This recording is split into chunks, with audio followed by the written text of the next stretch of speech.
Olá, sejam bem-vindos ao podcast Fertilidade com Arte, seguindo a nossa missão de falar os prós e contras das opções de tratamento em reprodução assistida. Hoje irei falar do preparo do útero para a transferência de embriões descongelados, técnica conhecida pela sigla TEC. Tendo em vista que aqui já temos os embriões obtidos após a punção, então aquele estímulo hormonal feito na fertilização in vitro com o intuito de obter vários óvulos e, por consequência, vários embriões, não será mais necessário. Neste momento, o que é mais importante será avaliar o endométrio pelo seu padrão citar trilaminar, pela sua espessura e qual seria, então, o melhor momento da receptividade uterina, da janela de implantação. E aí eu posso preparar esse útero, seja de forma medicada, imitando um ciclo menstrual, ou também poderia simplesmente monitorar o ciclo ovulatório desta paciente e no momento que ela ovulasse, eu equivaleria ao dia da punção e a partir deste momento faria a sincronia com os embriões dela. Se estivessem no D3 de desenvolvimento, então descongelaria eles 3 dias após a sua ovulação e faria a transferência. E se ela estivesse com embriões no 5º dia, então faria esse descongelamento e a transferência dos embriões 5 dias após a sua ovulação. A outra opção seria imitar um ciclo menstrual com medicamentos, feito uma reposição hormonal, onde numa primeira fase, após a menstruação, daria estrógeno e na segunda fase daria a progesterona, indicando para o útero que ela teria tido uma ovulação e fazendo a preparação deste endométrio para a implantação. E o número de dias de progesterona seriam iguais ao dia que o embrião foi congelado, seja em 3º dia ou no 5º dia. E aí, então, o tema seria ver quando indicar natural e quando indicar medicado. Eu me chamo Altina Castelo Branco, sou diretora técnica da clínica Arte Fértil Medicina Reprodutiva em Recife, com especialização em reprodução humana pela Universidade de Paris 11. Tenho também o título de atuação em reprodução humana pela Febrasgo e mestrado e doutorado também em reprodução humana. E convido então vocês a pensar quando seria mais interessante uma estratégia que é a natural e quando eu indicaria a estratégia medicada. Lembrando que esta medicação não é semelhante a quando ela fez aquele estímulo hormonal. Aqui a gente chama uma medicação de substituição, porque daremos dose de estrógeno e depois de progesterona em níveis semelhantes aos níveis que a mulher apresenta no ciclo menstrual. A princípio, os artigos médicos diziam que não haveria diferença em taxas de gravidez entre uma ou outra opção. Mais recentemente,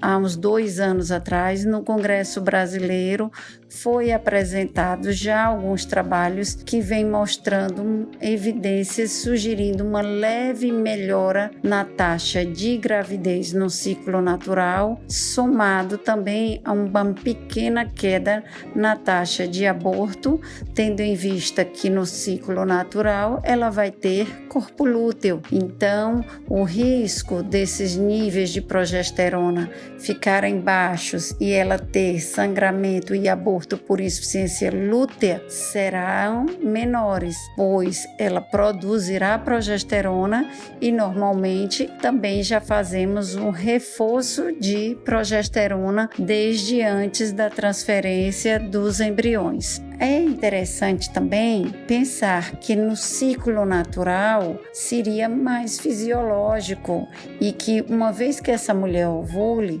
no momento que o folículo foi selecionado e que ela tem o pico do LH, aquele momento que nós podemos detectar através de dosagens hormonais no sangue, identificando o aumento a princípio dos níveis de estradiol, na sequência do LH e por último da progesterona, seria o dia da punção, seria o dia que o óvulo rompeu e que este óvulo está dizendo para o útero se preparar para uma gravidez, ajudando ao médico a identificar melhor a janela de implantação de uma forma mais precisa, porque ele terá não só o aspecto ultrassonográfico, mas esse pico hormonal que seria fisiológico e natural e que diria, pronto, hoje eu sei que seria o dia da punção. E aí eu vou então agora sincronizar com o embrião desta paciente,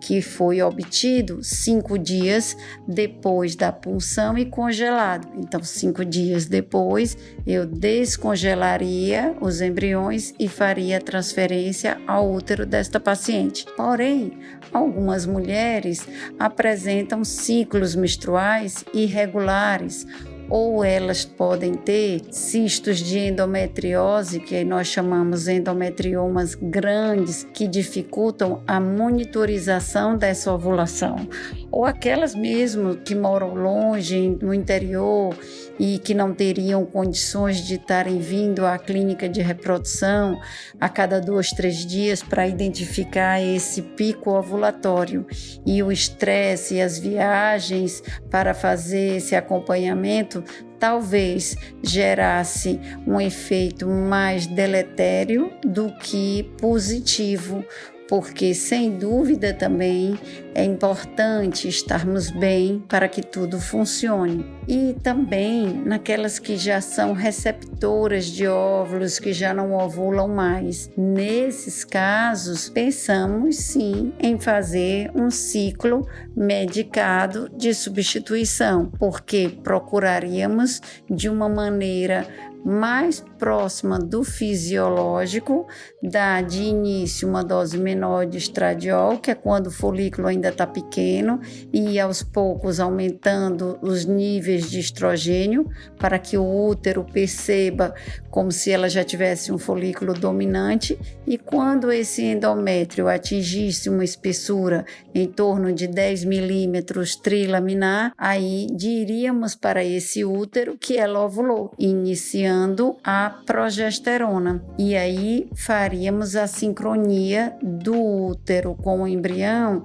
mostrando que se eu inicio no D1 a progesterona e se o embrião está congelado em um D3, são 3 dias de progesterona para descongelar e seguir em frente, é claro, com esses medicamentos até o beta e dando tudo positivo até 2 meses de gravidez. Porque esta paciente que está fazendo um ciclo medicado de substituição, já que ela não tem corpo lúteo, se eu paro os medicamentos, ela não vai ter hormônios para manter a gravidez e irá sangrar. A partir de 2 meses, ela já começa a formar os primórdios da placenta e aí nós já podemos começar a diminuir a administração da progesterona e do estradiol, de uma forma contínua até zerar com 12 semanas, quando a placenta já estaria completa e pronta para manter a gravidez. Nasquelas que fizeram um ciclo natural, essas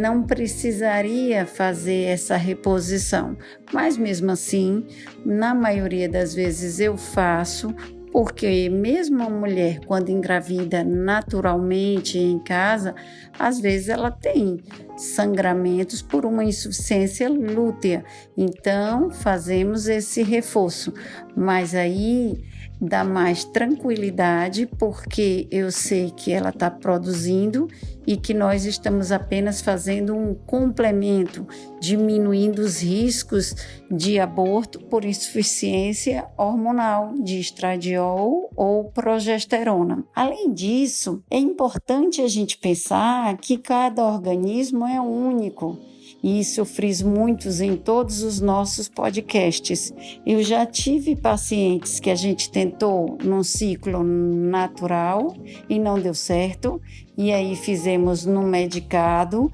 e ela conseguiu engravidar, como também vice-versa. Um caso interessante foi de uma paciente que já fez até uma live comigo, que ela tinha um ciclo menstrual muito curto, eram ciclos de 25 dias, 24, então a ovulação dela era em torno do 9º, 10º dia, e quando ela fazia esse ciclo medicado, o endométrio demorava um pouco mais para responder, e ela questionou se isso não estaria prejudicando a janela de implantação, tendo em vista que não era o natural dela transferir embriões onde ela pensaria que já estaria perto de menstruar, porque quando fazíamos o medicado, a transferência era próximo do 19º, 20º dia do ciclo. E aí, no natural, a gente documentou uma ovulação por volta do 10º dia do ciclo,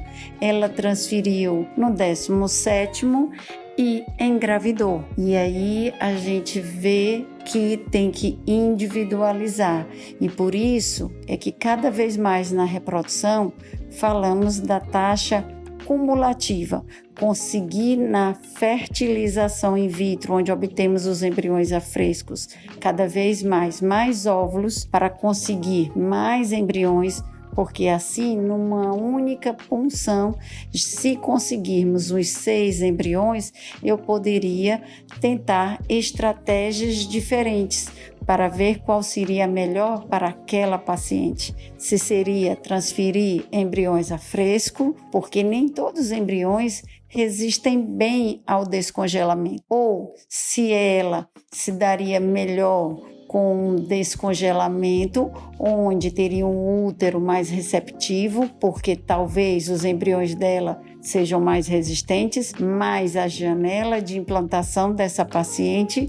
seria menor. E aí, num ciclo descongelado, numa TEC, ela teria uma melhor sincronia do útero com o embrião e poderia ter um impacto maior para essa paciente. Isso mostra a complexidade do ser humano, o que, sem dúvida, dificulta o trabalho dos médicos, porque cada indivíduo vai ter sua resposta específica, o que justifica não só na reprodução, mas em outras áreas da medicina, a variedade de medicamentos e de opções de tratamento, como, por exemplo, na ginecologia, onde temos uma variedade de tipos de pílula, ou para controle de pressão, também existe uma variedade de tipos de drogas. Por isso, concluo que o melhor tratamento é quando o médico escuta a história do seu paciente e individualiza o tratamento para cada um deles, procurando sempre dar o seu melhor.